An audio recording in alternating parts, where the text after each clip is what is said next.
ጤና ይስጥልኝ ተመልካቾቼ ዛሬ ይዤላችሁ የቀረብኩት እንጀራ በቲማቲም ፍርፍር ነው እንደምትወዱት እርግጠኛ ነኝ አሁን ወደ አሰራሩ እንሄዳለን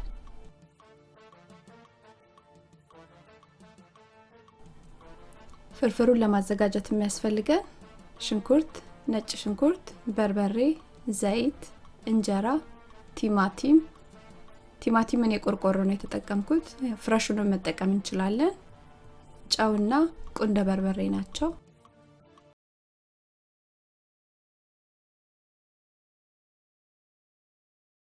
በጋለ ድስት ላይ ሽንኩርቱንና ነጭ ሽንኩርቱን እናደርግና ውሃውን መጥቶ እስኪጨርስ ድረስ እናበስለዋለን ውሃውን በደንብ ከመጠጠልን በኋላ ዘይት አድርገን አብረን እናቁላለዋለን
ይሄን ይመስላል ምርጥና የሚጣፍጥ እንጀራ ፍርፍር